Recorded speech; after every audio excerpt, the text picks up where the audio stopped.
The Montgomery County Fair has a carnival from Amusement Midway Providers, who do rotate out their attractions each year, as they normally also have their attractions at the San Angelo Fair and Rodeo during the week of the Montgomery County Fair in Conroe, Texas. I have been able to ride most, but not all, of their rides, so find out which ones I like best in this countdown. To start, I have not ridden all of the rides, as some simply were not available on my visits.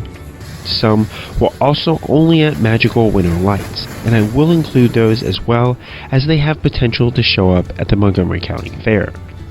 A few rides that I did see but I skipped, as I either got too dizzy by the time that I got to them, were the Spider in 2024, likely due to my bad experience on a Spider at the Fort Bend County Fair.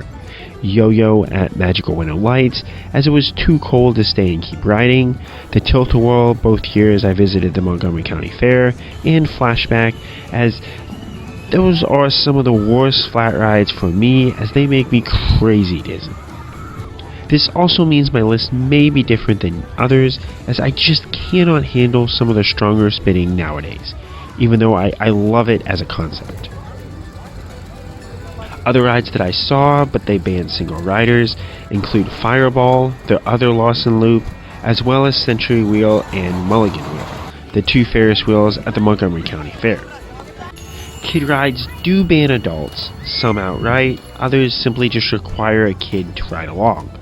So I was barred from riding Wiggle Worm and Charlie Copter, even though they're listed as family attractions without a height restriction. Their second merry-go-round, Carousel, also banned adult riders at Magical Winter Lights.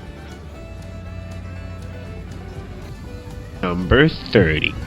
Merry-Go-Round. This was a very simple carousel that didn't seem to do much for me, but it was a nice experience. Number 29. Scooter. Another fairly basic bumper cars, as they were not too great, but pretty nice to see at a place like this for families. Number 28. Orbitor. This is a very solid spinning ride, but drops in my rankings due to personal preference. Seeing this before, I was very concerned with just how dizzy it would make me, but it looked more than conquerable on my most recent trip. But boy was I wrong, as this was one of the few rides to kinda scare me with its forces, as I was begging to get off by the end. It's just a powerful spinning ride, and not my cup of tea. Number 27. Maxx. This ride knocked me out of riding more rides in 2024, which attributes to its low ranking. Even though it is a solid pendulum ride focused on airtime, the airtime at the top will fling you out of your seat, but it just didn't do it for me as far as truly enjoyable airtime on a pendulum, though it's a nice unique floating feeling that will likely be enjoyable to many. But what killed me about this ride was the crushing, and I mean crushing, positive G's on those downward swings that really messed with my head, causing me to be done riding more rides after. So, if you're sensitive to positive G's, I'd either skip this ride or ride it at the very end of your day. Number 26. Bear a Fair. This kiddie ride does allow single rider adults, but the spinning isn't easy, as you just mainly get a small twist as you whip around the far side of the rotation. It's cute for families though. Number 25. Bees. This was a really cute kid ride that did allow adults, and just made me happy to see, even if the ride experience was not anything special. Number 24. Haunted Mansion. This ride is nice to see, as I do appreciate dark rides for families, but the inside is really disappointing, as it is mainly just the sun coming through small holes in the walls. There are a few boxes that light up, but these are not timed particularly well. It is neat to go through and just think about how disappointing it is overall, but it's really not worth it if it ever got a long line. Number 23. Monkey Maze. Magical Winter Lights. This maze of mirrors is neat to see, but just didn't do it for me, especially when I did walk through it. Number 22, Beach Party, Magical Winter Lights. This did have a bit more theming and obstacles, so it was a bit more memorable as a funhouse. Number 21, Honky Tonk. Now this is a nice memorable walkthrough, with the various motion devices as well as theming that is a bit more adult oriented than say a kid funhouse, but it has about everything you could want in a little fair funhouse, for sure. Number 20, Tornado. This is an interesting spinning ride that lets you control how much you spin, though it isn't super easy to spin super fast. The up and down is a nice twist on the style, though that likely hurts the spinning aspect overall. Number 19, Mystery Machine, Magical Winter Lights. I like crazy buses, and this does have neat theming. Number 18, Zero Gravity. This plasters you to the wall and is heavy on them positive G's, so it wasn't my favorite, but it is an interesting ride if you haven't been on one of these in a while. Number 17, Scorcher.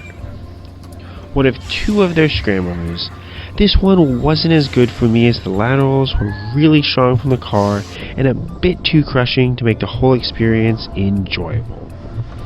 Number 16, Tea Time. Similar to Bear Affair, this was also hard to actually spin, but had a neat side-to-side swaying motion that made the overall spinning cycle enjoyable without being too crazy. Number 15, Wacky Worm. This was disappointing, even for this style of coaster. Most of the ride was relatively neutral, though the final turn did leave you with enough speed to get a small burst of decent laterals, with even more up front on a full train, though only for a small part of that final turn, either the beginning towards the front or the end towards the back. I do like riding coasters, even kiddie coasters, which is why this ranks so highly in this countdown. Number 14, Downdraft. The up and down motion offered really little airtime or noticeable forces.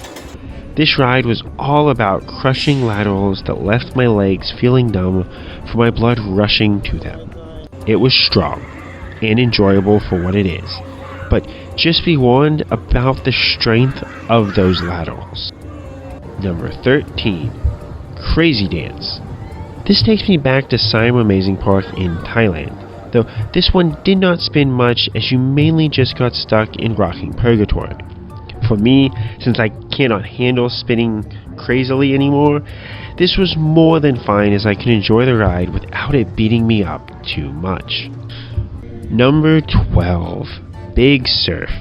This slide offered nice musical theming, but was hard to get going too fast down. Number 11, Fun Slide. You could get a small pop by that final hill, so it offered a decent overall ride. Number 10, Dragon Wagon. This offered two different rides. In the front, you got weak forces over the first two hills, but decent laterals being pushed through the final turn, though still not great laterals, even for a kiddie coaster. In the back, you got no laterals at the end, but a fun whip over the first two hills, which made this an enjoyable and quasi-forceful kiddie coaster. Number 9, Orient Express, Magical Winter Lights. This coaster offers mild laterals on the initial hill and turn, nothing over the bunny hill, and decent laterals on the final turn. I recommend sitting in the middle of the train as the front and back both offered worse forces, and the middle maximizes the lateral on the two turns. Number 8, Sizzler, Magical Winter Lights. This is a basic looking scramble, but it gave crushing laterals on its cycle without getting me too dizzy. I wish I could say the laterals were really enjoyable, but they were a bit more crushing than enjoyable. but it is a simple and forceful experience for what it is, and I take this over many other scramblers out there. Number 7. Himalaya Magical Winter Lights. Himalayas are normally fun rides where I hope that I don't get too dizzy. Not only will this not mess with you too much, but you should get solid laterals throughout the whole ride, while getting small pops of airtime on the 2 little hills, which is a very welcome sensation for this type of ride. This is one of the best Himalayas that I've ever experienced. Number 6. Vertigo. This offers a high upswing. I thought this might be scary, especially with the wind, on the first night that I visited, but I found the ride endurable, though I was afraid that I might lose my shoes. Number 5. Ring of Fire. This offered nice hang time on its cycle and some strong positive G's on the downward swing. Its cycle also wasn't too long for those scared to ride. Number 4. Pole Position, aka Coaster. I go by the roller coaster database naming conventions here and call this Pole Position, though Amusement Midway Providers calls it Coaster. It is a simplistic spinning wild mouse that's a bit jerky, though this seems just to add a bit of character. You can get spinning throughout the whole layout, though it won't make you too dizzy. The hairpin turns do offer nice laterals, despite the fact that you're spinning, so that section is a very unique take on the genre. The final drops don't offer a whole lot, though with only brief airtime occurring on the upward sections during the drop, and the very tiny bunny hill not offering much at all. It's a nice family coaster with some unique quirks that is enjoyable for what it is. Number 3. Kamikaze Magical Winter Lights. A swinging inverted ship that offers oodles of hang time over the top. They will ride this with just one rider, as they did it for me, and it is incredible getting that much hang time. It really is a shame that more rides like this don't exist. Number 2. Screamer. If you loved Kamikaze, they have a second inverted swinging ship, and wow. This offers a long cycle with great hang time, where you are held upside down for close to 30 seconds it seemed like. And that is with a very loose restraint that gives you about a foot to slide downwards when that gravity starts pulling on you. This is incredible hang time, and some of the best you will ever experience. With a long cycle, my head did hurt a little bit when I came off. Not particularly because there were strong forces, but simply because of how much blood had rushed there while being suspended upside down for a long time. Number 1. Super Shot. This is a short drop tower, but it really packs a punch. I got a bit scared looking out on the road, thinking about how I've driven down it many times before, which probably helped as it's not too tall of a drop tower. The drop down has you out of your seat the whole way, and the restraints are a bit loose, making the overall drop terrific.